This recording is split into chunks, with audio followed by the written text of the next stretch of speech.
안녕하세요, 여러분. 현교수입니다. 자, 여러분, 이번 시간에는 이제 서양 고대사, 로마의 마지막 로마 문화에 관해서 공부해 보도록 하겠습니다. 선생님이 누누이 말하지만 세계사에서의 문화는 정말 단순하게 매칭만 시키면 된다라고 계속 강조하죠. 이게 나왔다, 이런 작품이 나왔다, 이런 내용이 나왔다, 이거 어느 시대다. 그 정도만 매칭을 시키면 되니까 깊이 들어가실 필요 없습니다. 자, 사실 서양 고대사에서 특히 로마에서 중요한 거는 여러분이 지난 2시간에 걸쳐서 다 배운 거예요. 결국 이 로마라고 하는 역사를 우리가 어떠한 구조 속에서 내용을 시기별, 단계별로 정리할 것인가. 자, 한번 마지막으로 정리해볼까요? 로마 역사는 처음 시작은 왕정이었지만 곧바로 이제 귀족들이 왕을 몰아내고 공화정을 수립을 합니다. 그래서 로마는 공화정 으로 변했다라는 거고, 이 로마 공화정을 초기와 말기로 구분을 해야겠죠. 공화정 초기, 공화정 말기. 공화정 초기의 특징이라 그러면 뭐의 성장? 평민권의 성장. 스스로를 중장부병으로 무장할 수 있는 부유한 평민들이 이제 귀족들을 대상으로 정치에 참여할 권리, 참정권을 요구하면서 평민들이 점차 정치에 대해 참여하는 그런 비중이 넓어지게 됩니다. 그래서 평민의 참여가 늘면서 귀족 중심의 공화정이 평민 중심의 공화정으로 발전하는, 평민권이 성장해 나가는 그러한 과정이 공화정 초기의 모습이에요. 그래서 공화정 초기에는 정치 발전과 영토 확장이 동시에 이루어진다고 했죠. 정치 발전은 뭐의 성장? 평민권의 성장. 그래서 어떠한 과정과 단계를 거쳐서 평민권이 성장하고 귀족 중심의 공화정이 평민 중심의 공화정으로 변해가는가? 그 평민권의 성장 과정을 성산사건, 호민관 설치, 시비법법, 리키뉴스법, 호르텐시우스법으로 정리했고요. 이러한 평민권의 성장으로 평민 중심의 공화정이 만들어지는 정치적 발전이 뭐랑 함께 이루어진다? 영토 확장. 이제 조그마한 도시 로마에서 시작한 로마가 이탈리아 반도 전체를 통일하는 국가로 성장하게 된다. 이러한 정치 발전, 영토 확장이 동시에 이루어지는 게 공화정 초기의 특징이에요. 그러다가 이런 공화정 초기가 공화정 말기로 넘어가면서 위기에 빠지는 이유는 그쵸, 포니 전쟁 때문이었죠. 승자의 저주로 인해서 포니 전쟁으로 지중해의 패권을 장악했지만 그 이후에 속주로부터 들어오는 값싼 곡물과 노예를 통해서 자영농이 몰락하고 노예 노동에 기반한 노예 대농장 라티푼디움이 확산이 되고, 그러면서 이제 공화정이 위기에 빠집니다. 이런 걸 극복하기 위해서 그라쿠스 형제가 농지법과 곡물법을 시행하고요. 그럼에도 결국 그 개혁은 성공하지 못하고 동맹시 전쟁, 스파르타쿠스의 난, 1, 2차 삼두 정치를 거쳐서 악티움 해전으로 결국 옥타비아누스가 아우구스투스, 프린켑스가 되면서 로마 공화정은 끝나고 제정으로 넘어가게 돼요. 그래서 로마 공화정 초기와 말기. 초기에서는 평민권의 성장, 말기에서는 로마 공화정이 위기에 빠지는 정치적인 변동 과정을 확실하게 알아두셔야 되고요. 그 다음에 제정 초기와 말기에서는, 제정 초기는 평가원이 사랑한 남자라고 불리는 로마에서 가장 많이 출제된 사람이에요. 옥타비아누스, 프린켑스, 아우구스투스. 그리고 이제 오현제 시대를 거쳐서 로마가 혼란에 빠지는 군인 황제의 혼란기. 그 제정 말기 혼란기에 빠진 로마를 구하기 위한 디콘테 라인. 이 중에서도 콘스탄티누스 굉장히 중요합니다. 자, 이렇게 내용을 공화정 초기와 말기, 제정 초기와 말기 4단계로 구분을 했어요. 그래서 로마에 대한 역사는 공화정 초기 말기, 제정 초기 말기, 이 4단계, 단계별로 변화하는 과정에서 로마가 어떠한 정치적 변화를 겪는지, 각 단계별로 어떠한 내용들이 어떠한 순서대로 전개가 되는지, 이런 틀을 확실히 잡아둬야 돼요. 공화정 초기 말기, 제정 초기 말기에 맞춰서 내용을 단계별로 인과관계에 맞추어서 시대순, 연표순으로 정리를 꼭 하셔야 합니다. 자, 그러면 이번 시간에 로마 문화를 이제 마무리를 해볼 건데요. 그동안 여러분이 배웠던 그리스, 헬레니즘 문화랑 같이 한번 비교를 해볼까요? 자, 나올 때마다 정리를 해야 돼. 그리스 문화의 특징이란 뭐였죠? 네, 바로 합리적이고 뭐 중심이다? 네, 인간 중심적이다. 인간 중심. 그러면서 조화와 균형을 추구하는 미를 중시했었죠. 그리고 헬레니즘은요, 예, 세계 시민 알렉산드로스의 동서융합 정책으로 인해서 세계 시민주의와 개인주의, 이제 모두가 민족과 국가의 구분이 사라진 세계 시민이다. 그 세계 시민이 됐으니까 그 세계 시민 속에서 나 개인이 어떻게 해야 행복해지는가 해서 이 개인주의 철학이 굉장히 유행을 하죠. 스토아 학파, 에피크로스 학파. 에피크로스. 그리고 미술품의 특징은 밀러의 비너스나 라오콘 군상 같은 관능적이고 격정적인 그런 조각품들이 유행을 합니다. 그리스에서는 파르테논 신전 잊지 말라 그랬죠. 페리클레스 시기와 함께 연결해서 수당제 델로스 동맹 연결해서 나올 수 있는 파르테논 신전 잊지 마시고요. 자, 그렇다면 로마 문화의 특징은 무엇이냐? 로마는 그리스나 헬레니즘 문화에 비해서 예술적인 그런 화려함은 굉장히 떨어져요. 근데 로마는 예술적인 무언가 그런 부분은 떨어지지만 로마는 대제국을 경영했잖아요. 포에니 전쟁 이후에 이탈리아 반도를 넘어서서 지중해 전체의 패권을 장악하는 대제국이 되잖아요. 그러다 보니까 로마는 그러한 대제국을 운영하기 위한 실용적이고 실제적인 문화가 굉장히 많이 발전을 합니다. 특히 이런 법률, 토목, 건축 같은 실용적인 분야의 문화가 굉장히 많이 발달을 해요. 그러니까 그 이전에 존재했던 그리스와 헬레니즘 문화도 수용을 했지만 로마만의 아이덴티티라 그러면 법률, 토목, 건축 같은 실생활에 쓰이는 실용적이고 실제적인 문화가 굉장히 발전을 합니다. 그 중에서도 우리가 로마의 법이 굉장히 유명하죠. 이 법에 관해서 정리를 해본다면 원래 이제 로마의 법은 관습법으로 시작을 했어요. 이제 관습법, 글로 정리되어 있지 않은 그냥 입으로 전해 내려오는 아름아름 전해 내려오는 관습법. 그러다가 로마 최초의 성문법이 뭐였죠? 그쵸, 12포법이었죠. 로마의 관습법을 성문화하는 그 12포법. 귀족들의 자의적인 법 해석을 금지하고 평민들의 권익을 보호하기 위한 12표법이 로마 최초의 성문법으로 만들어집니다. 관습법을 성문화한 거죠. 그러다가 여러분들 시민법이 정립이 됐는데 이 사이에 무슨 일이 있느냐? 이 12표법이 시민법으로 변화 발전하는 과정에서 있었던 게 바로 동맹시 전쟁이에요. 동맹시 전쟁. 이번에 개정교육 과정에서 새롭게 추가된 내용이었죠. 기원전 91년부터 88년까지. 동맹시 전쟁이 뭐였나요? 예, 포이니 전쟁 이후에 로마의 의리를 지켰던 이탈리아 반도에서 그 로마를 제외한 나머지 도시들, 이 포이니 전쟁 때 한니발의 편을 들지 않은 이 이탈리아 반도의 나머지 로마의 동맹시들, 이 동맹시들이 시민권을 요구를 하는데 이거 이제 로마가 거절하니까 동맹시들이 시민권을 요구하면서 전쟁을 일으켰던 게 바로 동맹시 전쟁이에요. 이 동맹시 전쟁은 비록 로마의 승리로 끝났지만 로마는 본인들의 이런 잘못을 인정을 하고 동맹시에도 똑같이 시민권을 나누어 줍니다. 그래서 동맹시 전쟁 결과 로마의 시민권이 로마를 넘어서 어디까지? 네, 이탈리아 반도 전체까지. 이 로마를 제외한 나머지 이탈리아 반도의 동맹시들에게까지도 시민권이 확대가 됩니다. 이제 이탈리아 반도 전체에 있는 사람들이 모두 로마의 시민으로 대우를 받게 된 거예요. 그게 바로 시민법입니다. 이때 로마 시민은 이탈리아 반도를 말하는 거야. 아직 이탈리아 바깥에 있는 속주민들에게는 시민권이 적용되지 않고 있었어요. 그러다가 로마가 점점 더 많은 속주를 지배하고 점점 더 대제국이 되니까 이제 로마도 제국을 평등하게 운영하기 위해서 이탈리아 반도를 넘어 제국의 모든 민족에게 시민권을 주는 만민법으로 이제 확산이 되는 거야. 이제 도시 로마를 넘어 이탈리아 반도를 넘어 속주 전체까지 식민지인 속주인들에게까지도 시민권이 적용이 되는 거예요. 그래서 관습법, 12표법, 시민법, 만민법 이런 과정을 여러분이 알아두시고 그 다음에 나중에 로마가 테오도시우스 황제의 죽음 이후에 서로마, 동로마 분열이 되고 서로마는 게르만족의 침략으로 멸망하지만 동로마, 비잔티움 제국은 그 이후에도 오래 지속이 되잖아요. 그 동로마, 비잔티움 제국에서 유스티니아누스 황제라고 하는 위대한 황제가 등장을 합니다. 나중에 그 비잔티움 제국 공부할 때 자세히 배울 거예요. 이 유스티니아누스 황제가 기존에 존재했던 로마의 법들을 총정리하는 유스티니아누스 법전, 다른 말로는 로마법 대전이라는 것을 편찬하면서 로마의 모든 법을 총집대성하게 됩니다. 자, 그래서 로마법의 확산 과정은 시민권의 확산이랑도 연결돼 있으니까 한번 정리를 해볼게요. 자, 로마법.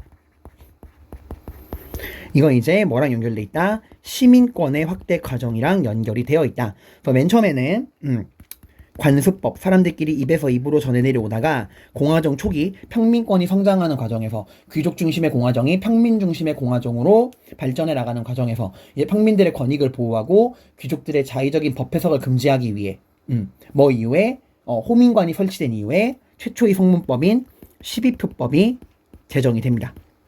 그죠? 관습법을 성문화한 거죠. 그러다가 뭘 계기로? 동맹시 전쟁을 계기로. 이 동맹시 전쟁을 계기로 이제 로마뿐 아니라 이탈리아 반도의 전체 동맹시들에게도 시민권을 확대해 주는 거예요. 그래서 도시 로마뿐 아니라 로마를 제외한 이탈리아 반도의 나머지 동맹시들에게도 시민권을 확대합니다. 그러면서 나오는 게 시민법이에요. 하지만 아직까지는 어디에만? 이탈리아 반도 안에만 시민권이 머무르고 있는 모습이죠. 그러다가 이제 로마가 점점 더 대제국으로 발전하면서 이탈리아 반도를 넘어 속주인들에게까지, 이 속주인들에게까지 시민권이 확대가 되면서 나온 게 만민법입니다. 이제 이탈리아 반도뿐 아니라 속주인 전체도 똑같은 로마 시민으로 시민권을 받게 되는 거예요.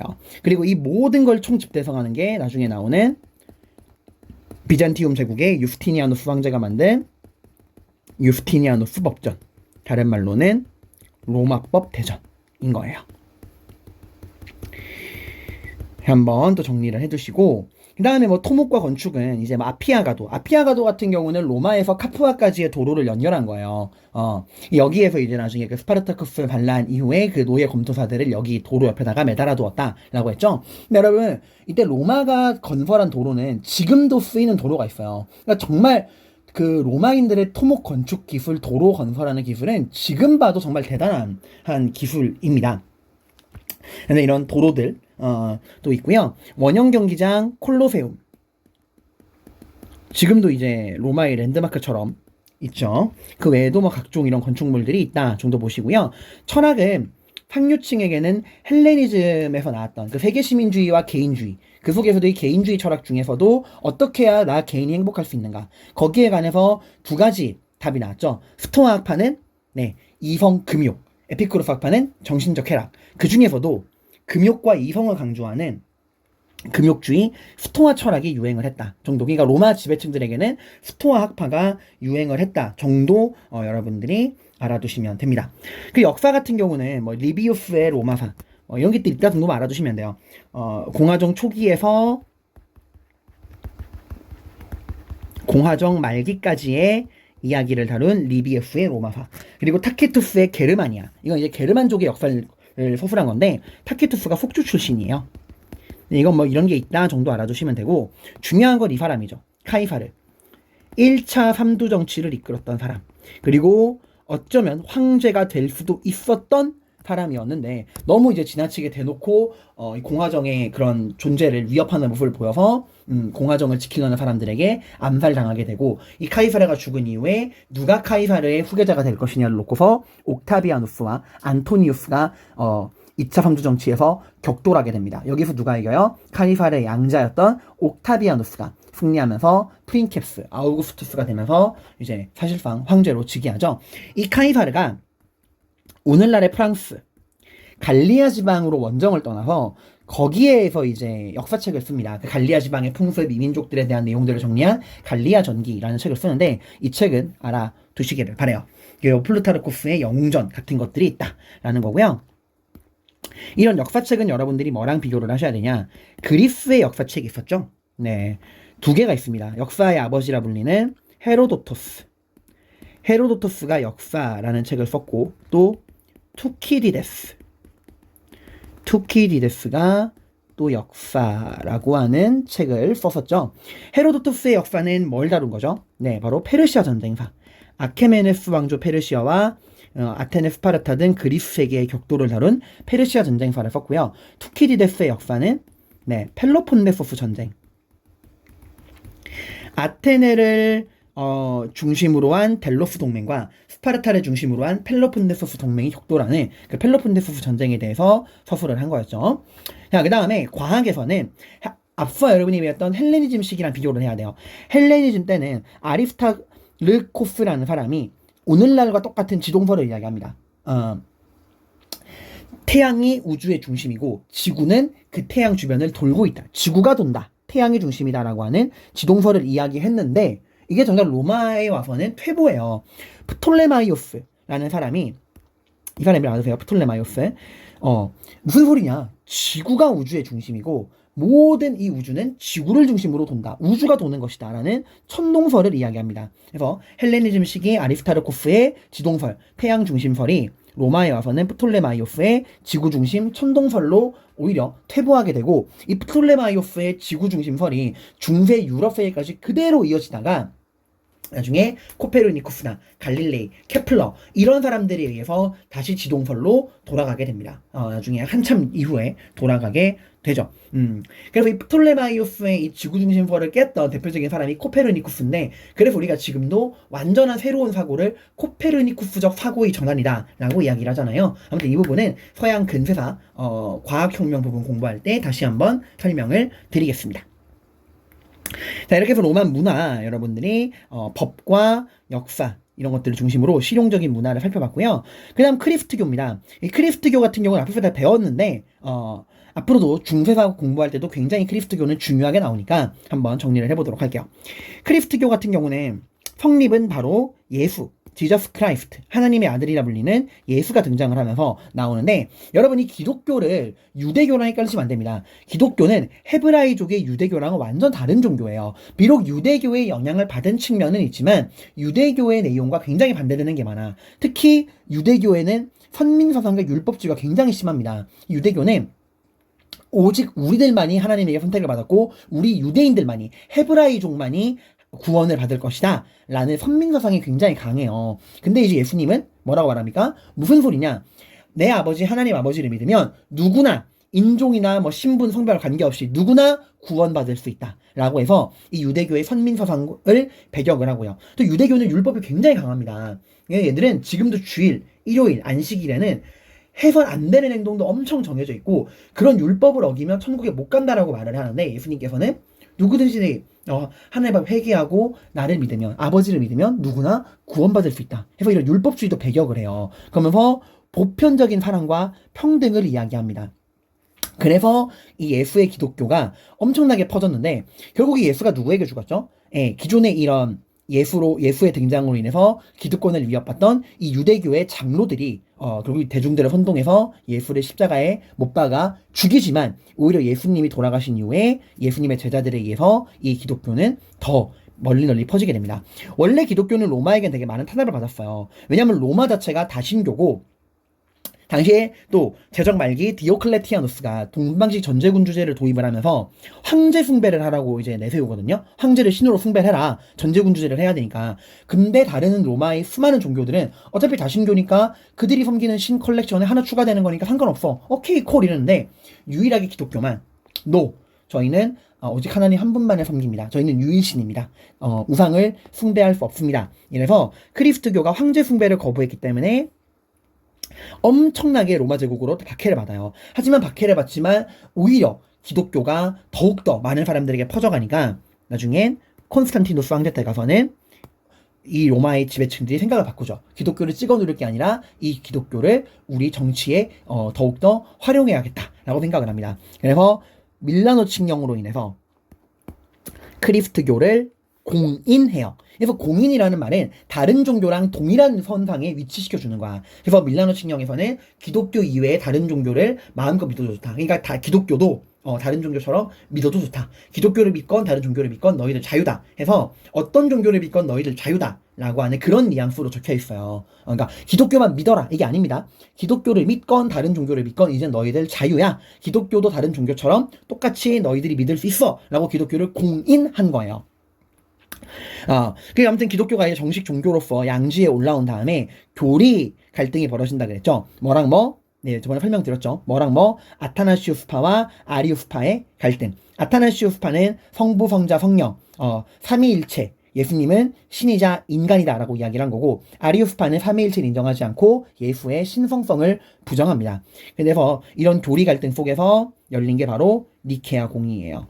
이 니케아 공의에서 이제 아리우스파는 이단으로 쫓겨나고, 삼위일체와 예수의 신성과 인성을 동시에 이야기했던 아타나시우스파가 정통으로 인정을 받습니다. 그래서 밀라노 칙령과 니케아 공의 알아두시고요.